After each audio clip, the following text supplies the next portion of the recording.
The issue started quietly, but as usual with matters like this, it did not stay quiet for long. Information began to move around that Sheikh Ahmad Gumi and some respected northern elders had been involved in a closed-door discussion. At first, many people did not pay attention to it, but as reactions started coming out from different sides, it became clear that this was not just an ordinary meeting. This was one of those moments where long-standing disagreements finally came face to face. As you are watching this, please like this video and subscribe to the channel so you don't miss any important updates. Your support really helps us bring these stories to you clearly and consistently. Now, Sheikh Gumi is someone Nigerians already know very well. Over the years, he has spoken openly about insecurity in the north, banditry, and how he believes peace can be achieved. Some people agree with him, others strongly disagree. That disagreement has been there for a long time, but this time, it appears to have reached a new level. The northern elders, who represent traditional authority, influence, and long-standing values in the region, were reportedly not comfortable with some of the things attributed to Gumi, especially his public comments and private engagements. According to how the situation has been playing out, the meeting was meant to address concerns, but instead of resolving everything smoothly, it seems to have exposed deeper tension. From what people close to the matter are saying, voices were raised, strong words were exchanged, and positions were clearly stated. This is why many now describe it as a heated exchange, not a friendly discussion. Please remember to like this video and subscribe as you continue watching. It really helps the channel grow. The elders' position, based on how similar situations have played out in the past, is usually centered on caution. They believe words matter, especially when they come from influential figures. In their view, public statements can either calm a situation or make it worse. When insecurity is already a sensitive topic, they feel that every comment must be measured. From their side, there is a concern that certain narratives can be misunderstood by the public or even misused by criminals. On the other hand, Gumi's supporters argue that he is simply saying uncomfortable truths. They believe he speaks from direct experience and that avoiding hard conversations will not solve anything. To them, engaging all sides, even those involved in violence, is part of finding long-term solutions. This difference in thinking is at the heart of the clash. As you listen, don't forget to like this video and subscribe. Stay with us. What makes this situation more serious is the timing. People in the north are already tired. Communities have suffered losses, businesses have been disrupted, and families have been displaced. When leaders disagree openly, it sends mixed signals to the public. Some people begin to ask, who should we listen to? Who truly speaks for us? That confusion is part of why this exchange has drawn so much attention. After news of the meeting started spreading, reactions came in fast. Some praised the elders for standing firm and protecting the region's image. Others accused them of trying to silence a voice they find inconvenient. At the same time, critics of Gumi used the moment to restate their belief that his approach is flawed. Supporters, however, said the pushback proves he is touching sensitive truths that people don't want discussed openly. Please like this video and subscribe if you are finding this breakdown helpful. What we are really seeing here is more than a personal disagreement. This is a struggle over influence, over narrative, and over who gets to shape the conversation about security and peace in the north. It is about whether solutions should be discussed quietly behind closed doors or openly in the public space. It is also about trust. Trust between leaders, and trust between leaders and the people.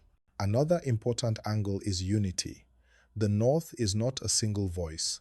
It is made up of different opinions, interests, and experiences. When disagreements like this become public, they expose those differences. Some worry this could weaken collective efforts to address insecurity. Others believe that honest disagreement is necessary before real unity can happen. As always, like this video and subscribe so you stay informed. Right now, many people are waiting to see what happens next. Will there be a clarification? Will either side soften their stance, or will this exchange lead to a deeper divide? These are questions that do not yet have clear answers. What is clear is that the conversation is far from over. The situation did not cool down after that meeting, and that is where things became even more interesting. Once information started leaking out, people close to both sides began speaking indirectly. No full details were officially released, but from the way reactions came out, it was clear that both Sheikh Gumi and the northern elders left that discussion holding firmly to their positions. There was no middle ground reached, and that alone says a lot. As you are watching, please like this video and subscribe to the channel so you can keep getting clear and balanced updates like this. One thing many people noticed was the silence that followed.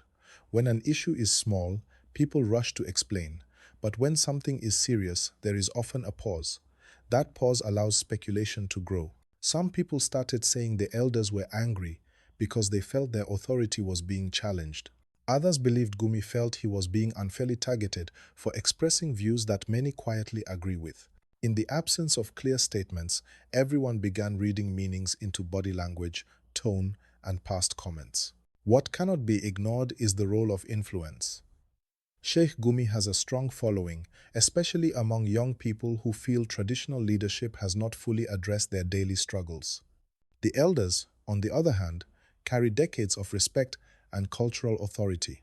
When these two forces clash, it creates a serious moment, not just for the North, but for the entire country watching from the outside.